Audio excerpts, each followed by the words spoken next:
She was charming, sweet, and she was just a wonderful actress. You try to punish me or thank me, Pops? She was so graceful and such an intelligent woman and so strong. Well, I'm a person, and I was violated, and I'm not guilty. She was the daughter of a famous movie star and a woman determined to carve out her own identity. As the veteran of more than 200 roles on stage, movies, and television, Elizabeth Montgomery proved herself as more than just a pretty face. But it was as a nose-twitching witch that she would find her largest audience and her greatest acclaim. I am a witch. She was sly and clever and witty. She was just absolutely delightful.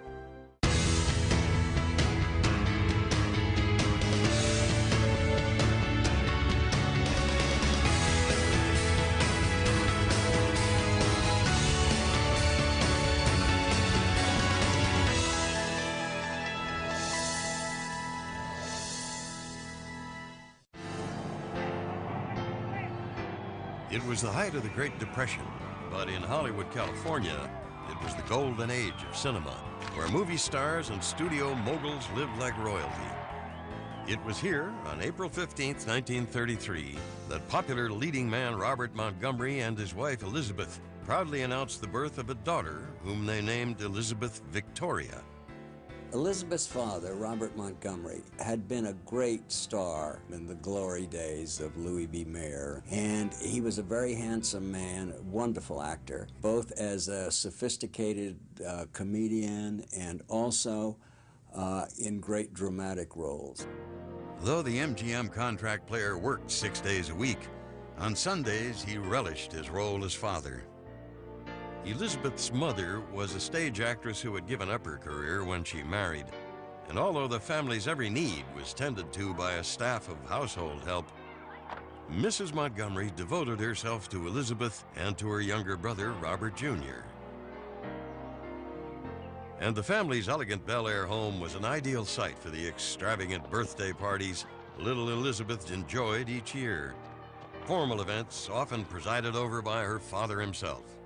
He was a very classic, traditional man who had very strong values, and he was very politically minded, and he was the kind of guy who'd call even his friends by their last name, Mr. So-and-so. This kind of world that she lived in did not contribute to normal childhood. She was expected to be dressed properly and to have good manners and behave in a certain way, and I think she took that as an act because it didn't reflect a lot of her own deep feelings. So, in a sense, she was always an actress. In 1939, Elizabeth was enrolled at the prestigious Westlake School for Girls in Los Angeles. It was there that the headstrong 6-year-old first appeared on stage, playing the wolf in a French-language production of Little Red Riding Hood to a delighted audience. That same year, Elizabeth's parents left for London, where her father was to make a film. Elizabeth and her brother were left in the care of their grandmother, Rebecca, who brought a sense of adventure to her granddaughter's conservative upbringing. Her grandmother was the one who introduced her to horse racing. When she was a little girl, her grandmother came into her room and said, "No, you're not going to school, you're going to the track with me. You'll learn much more about math at the track than you'll ever learn in that class." She loved her. But Elizabeth's carefree childhood would soon come to an end.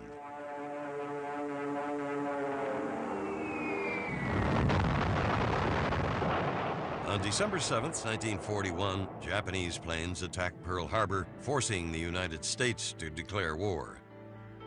Robert Montgomery immediately enlisted in the Navy, where he joined other leading men in the military like Jimmy Stewart and Clark Gable.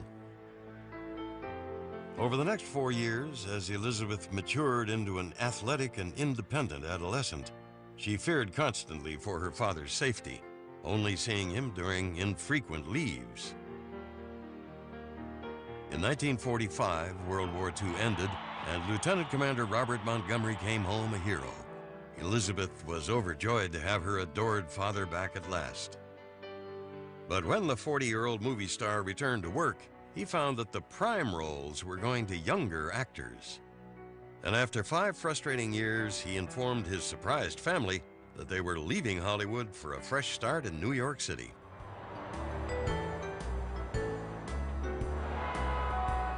For 17-year-old Elizabeth, the move to Manhattan was thrilling. She reveled in the freedom of New York City, and with her beauty, her infectious sense of humor, and her status as the daughter of a Hollywood star, she quickly became the center of attention in a sophisticated crowd of creative young people. She was so graceful and such an intelligent woman and so strong, and was usually the life of the party, the life of the table. The move to New York also proved successful for her father, who focused his considerable talent and energy on the burgeoning television industry. Almost overnight, he became one of the medium's top impresarios, producing, directing, and sometimes acting in a weekly show named Robert Montgomery Presents. Thank you, Tom, and good evening, ladies and gentlemen. Welcome once again to the Johnson's Wax program.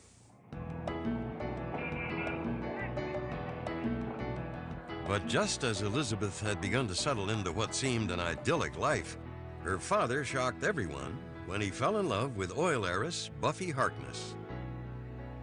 In 1950, Elizabeth's parents were divorced, and just days later, Robert remarried. The divorce devastated her. She had worshipped her father, and as happens, I think, in many cases, she was thoroughly devastated by it, but she put on a front. She put on a face to cover her disappointment and disillusionment. Thrown off balance by her father's behavior, the teenager was ill-prepared for the media's scrutiny of her family's travails. Angry and humiliated, Elizabeth grew wary of the press. The young woman gradually came to terms with her father's failings, and despite her fears of life in the public eye, she announced her intention to become an actress. But Robert Montgomery was less than encouraging. My mom wanted to follow, not really follow in her father's footsteps, but she knew that that's what she wanted to do. She wanted to entertain.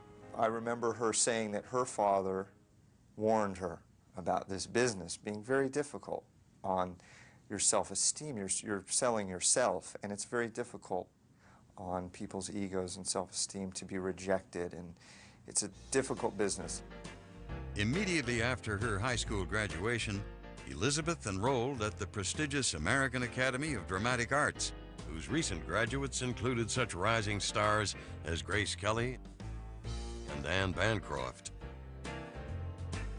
The aspiring actress worked diligently to learn her craft, and in 1951, she auditioned and won a role as a guest star on her father's show.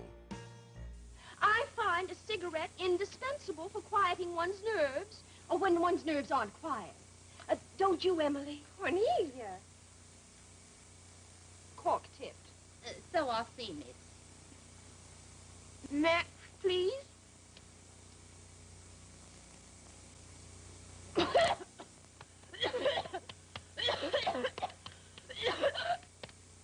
As you said, miss, cork-tipped. You've lit the wrong end. I know. I prefer it that way. Elizabeth was the star of a particular episode, and I was the stage manager, and we became friends. You knew from the beginning that she was going to make it, even though she had all the privileges of having a father with a show who could put her on and introduce her to people. She had a real talent, always, and she had a real drive to succeed. Ladies and gentlemen, this is Miss Elizabeth Montgomery and Miss Sally Kemp. I want to tell them both, and I'm sure that you will join with me, how very, very much we enjoyed their performances. We're proud of both of them. Well, thank you very much. Robert Montgomery was so impressed with his daughter's performance that she was soon a part of the regular ensemble cast. She and her father were so close. They adored each other. I think he loved having her as an actress and having her be so good. I mean, she was a thoroughbred, Elizabeth. But for 19-year-old Elizabeth, success was bittersweet. She had proved she could act, but would she ever be known as anything more than her father's daughter? Over the next 3 years, Elizabeth Montgomery worked hard to establish herself as an actress, appearing on Broadway in such plays as Late Love, and honing her skills in television programs like Kraft Theater and Studio One, where she played an ambitious young fashion editor in an episode entitled The Drop of a Hat. Incidentally, I registered at Traphagen 2 nights a week. Well, at that rate, you just might bag a diploma before rigor mortis sets in. Don't you believe in formal training? I believe in putting talent to work, not sending it back to school. Yes, of course.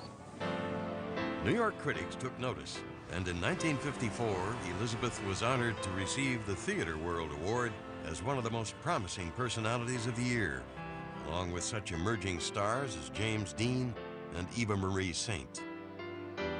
But the young actress was still struggling to develop her own identity. A lot of the times when she would be out, people would meet her or meet her with her father. She was Robert Montgomery's daughter. And boy, did she want to get past that. My mom was somebody who felt very strongly about who she was. But at 21 years of age, Elizabeth was preoccupied with more than just her professional life. The actress had fallen in love with a Harvard-educated stage manager whom she had met while guest starring on her father's show. After a brief but romantic courtship, on March 27, 1954, Elizabeth married Frederick Cammon in a grand society wedding, and the couple settled into a modest apartment on the Upper East Side. We lived in the same building. My wife and I and Elizabeth and Freddie were a floor above us. She was a darling, darling girl.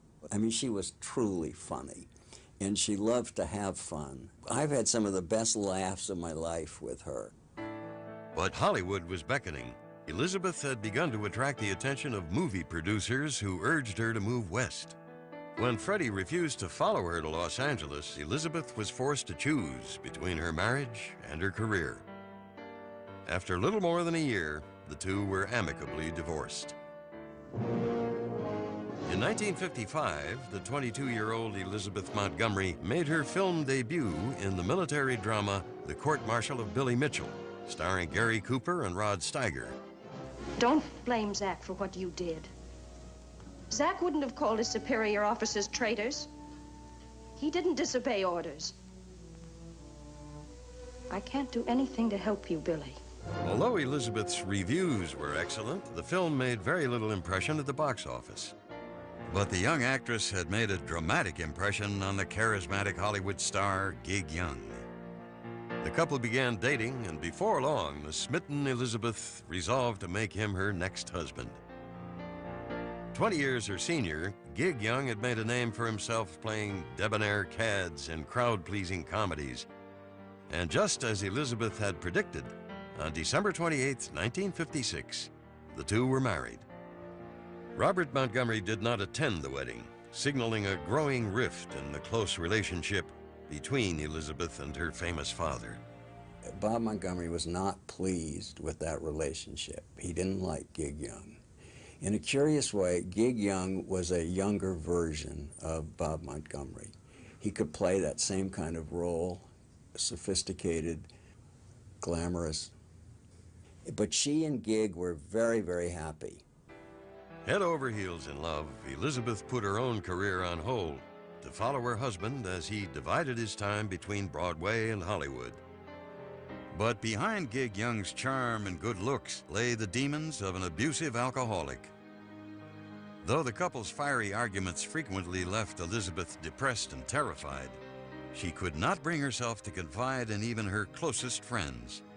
She kept things to herself very much. No dwelling. She was secretive, and she didn't really like people to know if she was upset or worried or in pain or in anguish of any kind, you know. She toughed things out. Trapped in a troubled marriage, Elizabeth returned to acting. For the next 4 years, she worked constantly, guest starring on numerous hit television shows, including The Twilight Zone and The Untouchables, in which she played a Southern prostitute. Starring Robert Stack as Elliot Ness. Co-starring Elizabeth Montgomery. Tonight's episode, The Rusty Heller Story. Well, it's got no sense. Can't tell a hood from a cop. Even an untouchable ain't puncture-proof, honey. I appreciate the concern.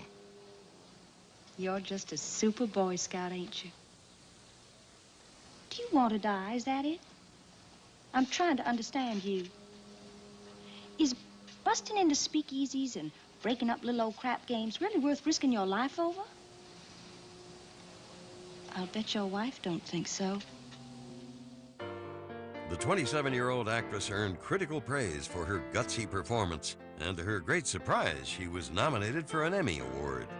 After 10 years in the business, her career was soaring, and for the first time, she felt she was making her own mark in Hollywood.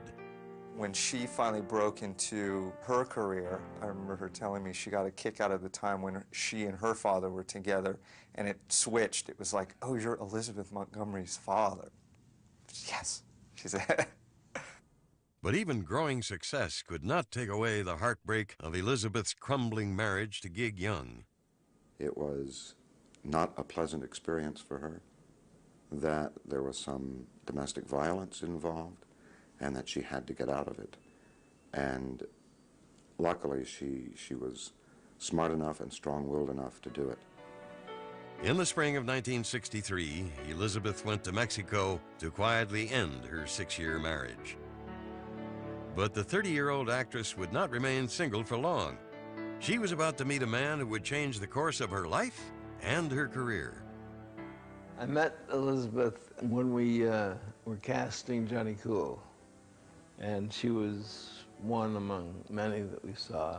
And when I saw her, I was nuts about her. I thought she was great. And that was the end of the casting call. William Asher was a well-known director of feature films and such classic television fare as I Love Lucy, Our Miss Brooks, and Make Room for Daddy.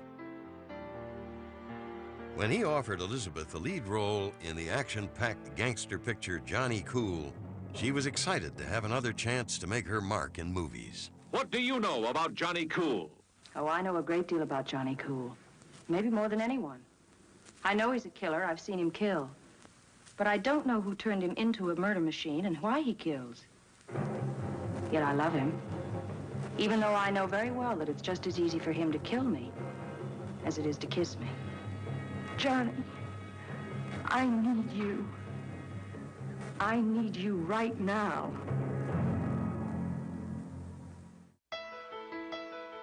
But there was more happening on the set than just filming.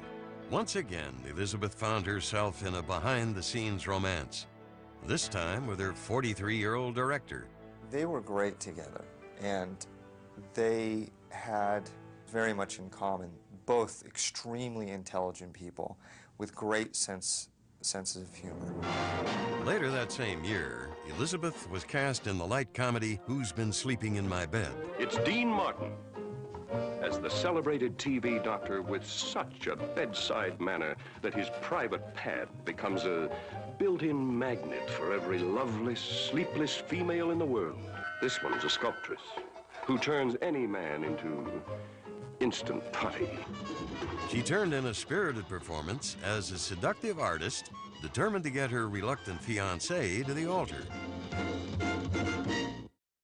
And to the altar was just where Elizabeth Montgomery was headed for the third time. We eloped. We just took off, got married in El Paso. I mean, I was crazy about her. I mean, it was just, I was in love with her. Happy in their new life, Elizabeth and William hoped they could find a project they could work on together. In the summer of 1963, Asher came across a script for a TV series called The Witch of Westport, based on the intriguing premise of an unusual mixed marriage. As Asher began developing the idea, Elizabeth helped him to fashion the lead character. The exhilaration of conceiving the series together was heightened when Elizabeth learned that she was pregnant. And on July 24th, 1964, the couple welcomed their first child, a son named William Allen. And just 2 months later, on September 17th, ABC broadcast the pilot episode of the Ashers' new program. The title was Bewitched. Once upon a time, there was a typical American girl who happened to bump into a typical red-blooded American boy. They had a typical wedding, went on a typical honeymoon. It so happens that this girl is a witch. The show featured Elizabeth as a suburban sorceress named Samantha. Co-starring were Agnes Moorehead as Endora, Samantha's meddling mother, and Dick York as Darren Stevens, her unsuspecting mortal husband. I wish I had a drink. An old-fashioned. And a straw?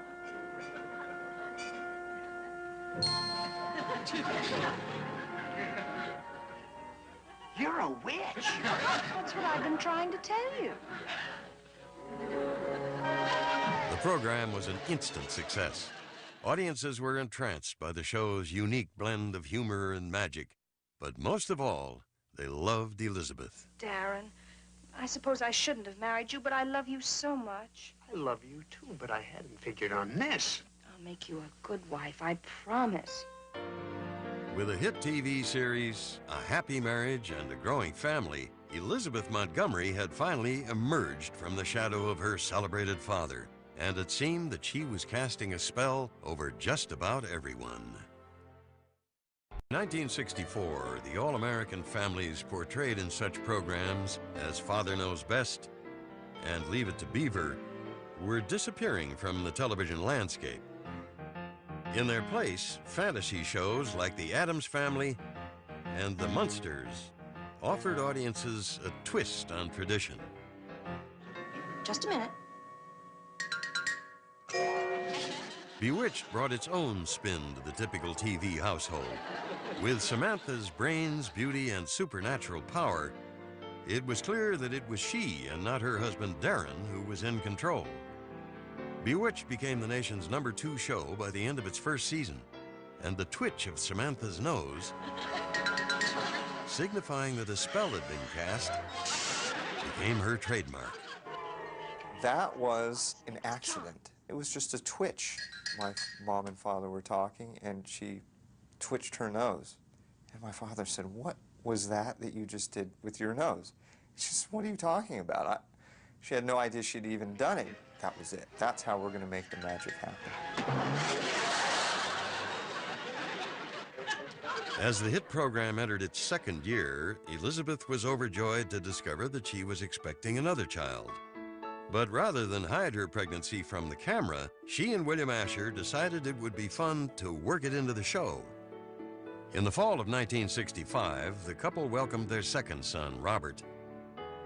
And on TV, Samantha gave birth to a daughter, Tabitha. Already known as one of television's most creative series, the third season of Bewitched brought 2 major changes. This year, Bewitching Samantha and her beguiling babe are up to hilarious new tricks. No, cut that out! Bewitched in color on ABC. The show was now filmed in color, and 2-year-old twins, Aaron and Diane Murphy, were cast to play Samantha and Darren's magical daughter.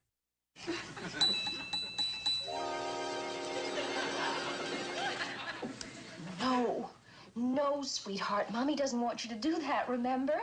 Elizabeth was very much like a mother to me. We spent so much time together on the set as well as off the set, where I would go to her house and play with her kids on the weekend, and we'd go trick-or-treating together and go see movies together. It was honestly like having another parent. It was a great relationship.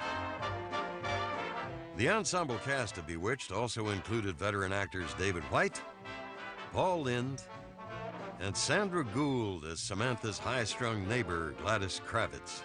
Mrs. Stevens, I just wondered, what happened to your car?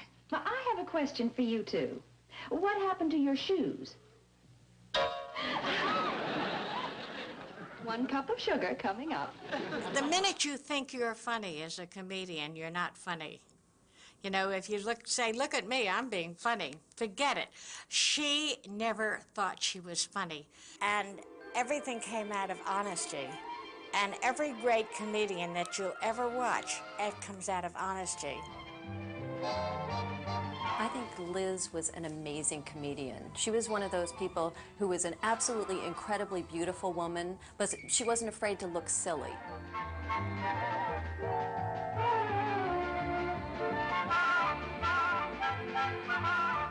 When Bewitched threatened to become formulaic, Elizabeth and William created an alter ego for Samantha, a mischievous and seductive cousin named Serena. The new role gave Elizabeth an opportunity to stretch her skills as a comedic actress. Serena! Has dear cousin Samantha gone? She's just left. Now it's time to get to work. I'll bet it'll be more fun than the time I joined the Navy. Just a few small details. She needed that character to change her mood a little bit and give her a little breathing room. And I remember her telling me she liked that role, that character she liked a lot. That was a lot of fun for her. What are you doing in that outfit? I'm going out to do some shopping. You are not. Why not? People will stare. You'll attract attention. So what? Other men don't think I'm so bad to look at. I'm sick of simmering like a watched pot. I want to get out and boil. Serena was a little loose. And she was so good at that role that a lot of fans thought it was a different actress. Samantha, darling, it was all your mother's idea.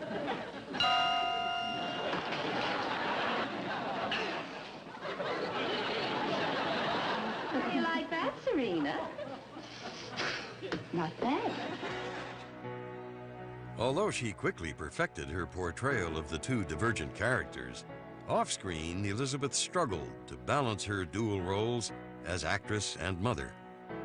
And she often found it difficult to spend as much time as she'd like with her children, William, Robert, and her daughter, Rebecca, who was born in 1969.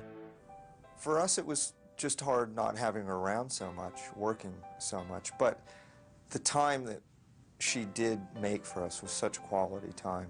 I mean, she would always come in and kiss us goodnight and tuck us in no matter how late it was. And on the weekends and time that she would be at home, was really nice time together. She just had this kind of magical persona, and it was almost childlike. And she loved surprises, and she loved art, and she loved being creative at Christmas, and she loved all that. She loved to really come up with new things. Elizabeth also expressed her creativity on the set. Between takes, she could be found drawing in one of her many sketchbooks or perusing the racing form. After 5 seasons, Bewitched was still riding high in the ratings as one of television's best-loved comedies. Action. Camera. Lights. Extras. Elizabeth Montgomery had gone from hard-working TV actress to one of television's most recognizable stars. But when lead actor Dick York began complaining of severe back pain, his co-workers became alarmed. His suffering became so intense that one day he had to be rushed off the set on a stretcher. It was clear that he could no longer continue working, and with York's departure, the fate of the series was uncertain. But a major cast change would not be the only upheaval in Elizabeth's life. Darren Stevens. He's got the spirit. She's the spirit. Mother! Bewitched began its 6th season with a new Darren to play opposite Samantha. Producers cast Dick Sargent in the role, and he and Elizabeth quickly became close friends. With Elizabeth Montgomery. Every week on ABC. But by the early 1970s, audiences were beginning to crave more cutting-edge fare. And when ABC ran the show against the groundbreaking sitcom All in the Family, Bewitched took a dive in the ratings. And after 8 years, 254 episodes and 5 Emmy nominations for Best Actress, Elizabeth Montgomery announced that she was ready for a change. The show itself was not as strong as it had been, and that bothered her. And she just said, I don't want to do it anymore. We were very sad, you know, because we had become a family, and we all truly liked each other, and we had fun together, and she was the reason for it. In 1972, 39-year-old Elizabeth Montgomery pondered her next career move, while William Asher went on to direct more film and television. But after 8 years of working side by side on Bewitched, the new dynamics strained their relationship, and Elizabeth went to Europe for a much-needed respite. The whole thing was my fault. I was going to work every morning, and she was doing nothing. And it got to her, and she finally just took off. I was angry that she had left, so I left. In 1974, Elizabeth and William Asher decided to end their 11-year marriage. Because her parents' breakup had been so personally wrenching, Elizabeth tried to make her own divorce as painless and private as possible for her family. She would never let people intrude, press, photographers. They all wanted some glimpse of her personal life, and as she said, it's called personal for a reason. No. Ready to return to work and eager to put Samantha behind her, Elizabeth accepted a role in a gripping television drama. Entitled A Case of Rape, the story concerned a woman who was viciously attacked twice by the same man. It was difficult for a lot of fans to watch Samantha get raped, you know, to see Samantha get beat. But it was important for Elizabeth to distance herself from Samantha. The film broke new ground by depicting the ordeal of a middle-class housewife who tries to bring a rapist to justice. All right, let's see your bruises. The 2-hour drama became one of the highest-rated TV movies of all time. That's a nice one. Elizabeth's riveting performance garnered her a 7th Emmy nomination, and the satisfaction of knowing that she had increased public awareness of an important issue. Okay, you can put your clothes back on now. That same year, Elizabeth returned to lighter fare in Mrs. Sundance, a TV western about the widow of the Sundance Kid, co-starring Robert Foxworth. She walked in the room and I was dazzled immediately. She absolutely stole my heart from the moment I looked at her. During filming, romance blossomed between Elizabeth and the 32-year-old actor. I have ridden up trail from you and down trail all day long. Nothing helps. Wash. No. No wash, no dinner. First of all, I thought she was one of the funniest people I had ever met, and completely gracious and giving and kind. Everything. And easygoing and unaffected and unpretentious. That'll do nicely, Mr. Maddox. And as we hung out together and played together and had dinner together, I was more and more seduced and bewitched, if you will, by this wonderful woman. After 3 divorces, Elizabeth was not eager to get married again, but she and Robert built a life together in her Beverly Hills home. They became dear friends and lovers, and, you know, it was hard to separate them after that. These two people who were very strong, very heady, and they argued, and they had a wonderful time getting together again and making love and being happy and giggling. Now content in her personal life, Elizabeth took on a role that would forever challenge her past image as a good-natured witch. In 1975, she portrayed the infamous axe murderess in The Legend of Lizzie Borden, turning in another powerful performance. I never could abide small, dark places, even as a child. Emma knows that. She wanted me to have the big bedroom. Didn't you, Em? Oh, we know all about you and your way, Princess Lizzie. We know how you twist arms and throw tantrums just to get your way.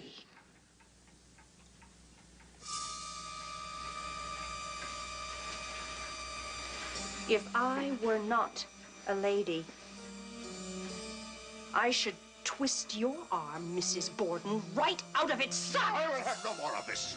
I don't think anything thrilled her more than the idea that she had pulled off what no one thought she could do.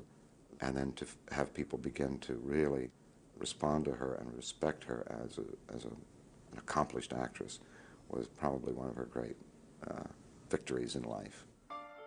With a growing reputation as a dramatic actress, 42-year-old Elizabeth had truly come into her own.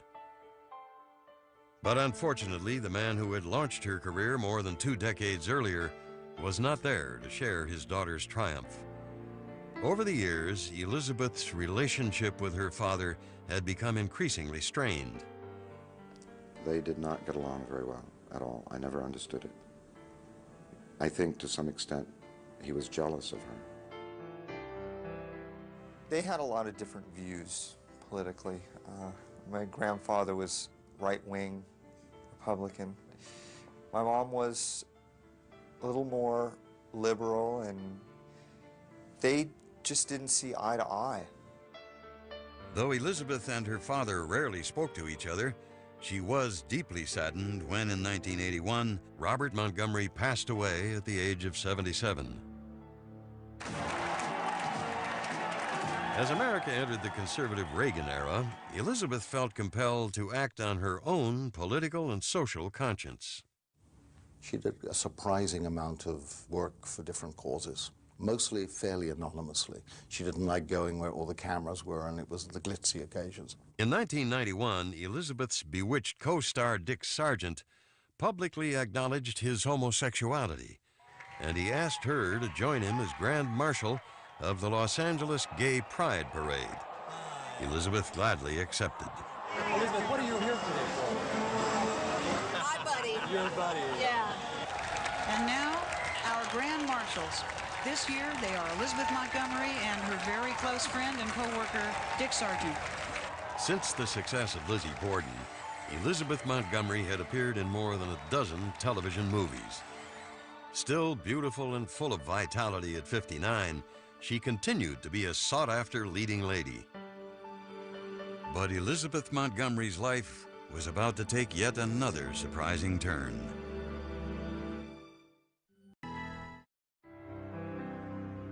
In 1993, Robert Foxworth and Elizabeth Montgomery celebrated their 19th anniversary together, but not as husband and wife.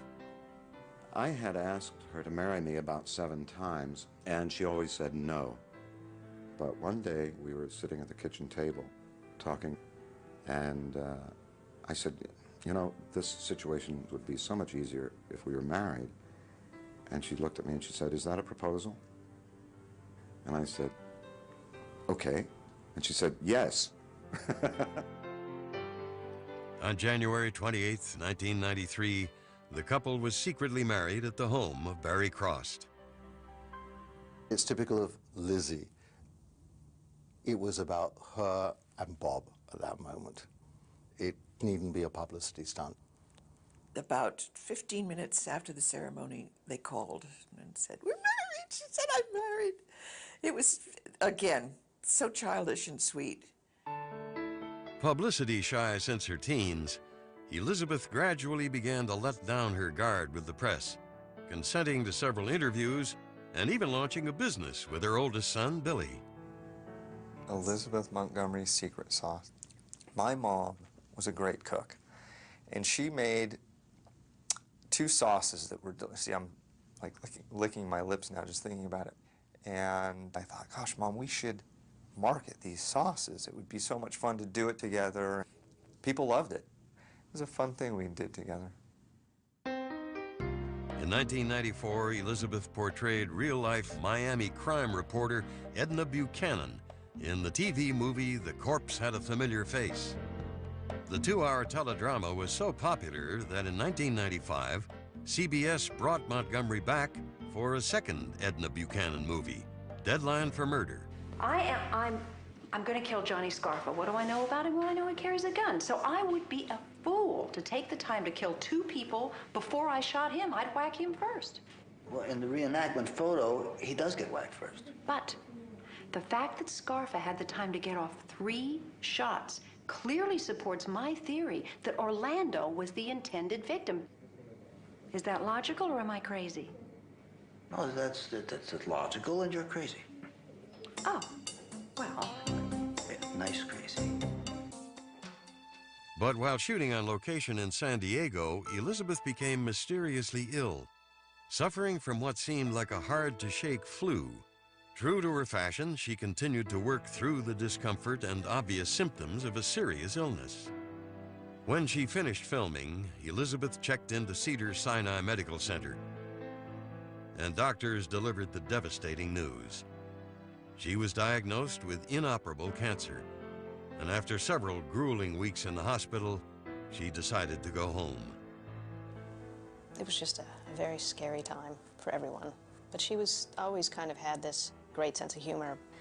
She knew how serious it was, but she tried to be positive about the entire situation. We were all there together. And so at least she went in a place where she felt loved and was at home, where she felt most comfortable. On May 18th, 1995, Elizabeth Montgomery died of cancer. She was 62 years old. Though born into a world of wealth and privilege, she struggled to surpass her father's fame. In the process, Elizabeth Montgomery fulfilled her own ambitions and went beyond her dreams to become an icon of American pop culture. You know, the thing that I remember with the most affection about her is her wit. That's how I'm always going to think of her. She was my best friend, and she was the most generous person I ever knew. I miss her voice, really. She had a beautiful voice. Oh, I'll try. I promise I'll try. Her greatest legacy is her ability to give young girls growing up an idea of how strong a woman can be. She was so natural and unaffected and unpretentious. She lived in a lot of people's homes and in their hearts.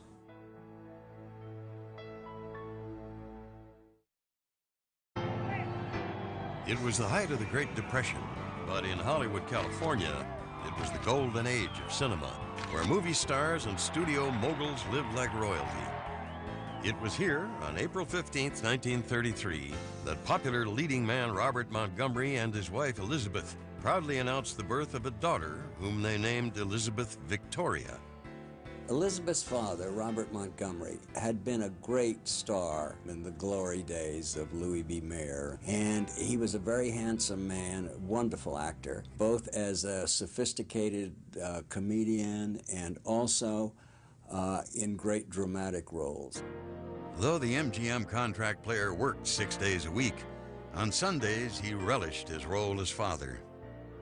Elizabeth's mother was a stage actress who had given up her career when she married, and although the family's every need was tended to by a staff of household help, Mrs. Montgomery devoted herself to Elizabeth and to her younger brother, Robert Jr. And the family's elegant Bel Air home was an ideal site for the extravagant birthday parties little Elizabeth enjoyed each year. Formal events often presided over by her father himself.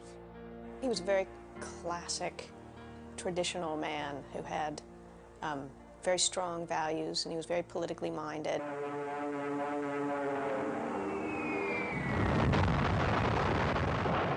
On December 7th, 1941, Japanese planes attacked Pearl Harbor, forcing the United States to declare war. Robert Montgomery immediately enlisted in the Navy, where he joined other leading men in the military like Jimmy Stewart and Clark Gable. Over the next 4 years, as Elizabeth matured into an athletic and independent adolescent, she feared constantly for her father's safety. only seeing him during infrequent leaves. In 1945, World War II ended, and Lieutenant Commander Robert Montgomery came home a hero. Elizabeth was overjoyed to have her adored father back at last. But when the 40-year-old movie star returned to work, he found that the prime roles were going to younger actors. And after 5 frustrating years, he informed his surprised family that they were leaving Hollywood for a fresh start in New York City.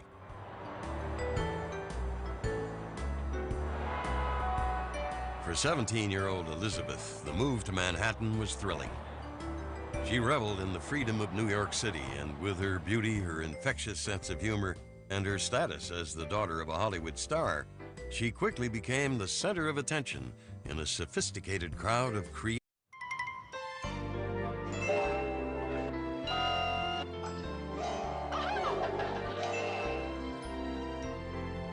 She was charming, sweet, and she was just a wonderful actress. You try to punish me or thank me, Pops? She was so graceful and such an intelligent woman and so strong. Well, I'm a person, and I was violated, and I'm not guilty. She was the daughter of a famous movie star, and a woman determined to carve out her own identity.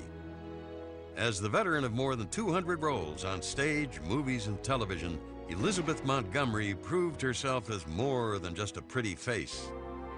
But it was as a nose-twitching witch that she would find her largest audience and her greatest acclaim. I am a witch. She was sly and clever and witty. She was just absolutely delightful.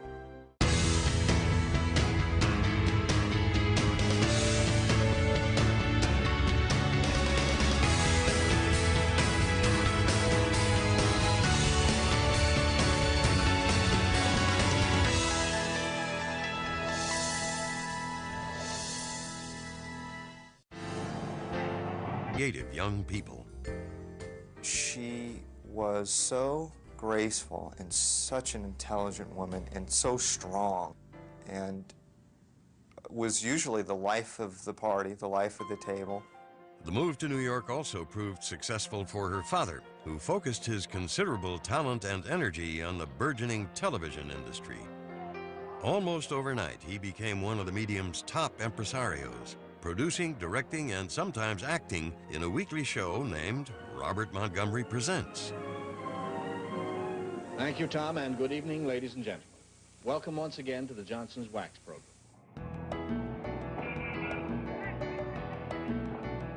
But just as Elizabeth had begun to settle into what seemed an idyllic life, her father shocked everyone when he fell in love with oil heiress Buffy Harkness.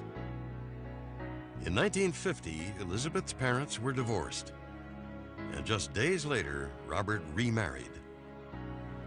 The divorce devastated her. She had worshipped her father, and as happens, I think, in many cases, she was thoroughly devastated by it, but she put on a front. She put on a face to cover her disappointment and disillusionment. Thrown off balance by her father's behavior, the teenager was ill-prepared. And he was the kind of guy who'd call even his friends by their last name, Mr. So-and-so. This kind of world that she lived in did not contribute to normal childhood. She was expected to be dressed properly and to have good manners and behave in a certain way, and I think she took that as an act because it didn't reflect a lot of her own deep feelings.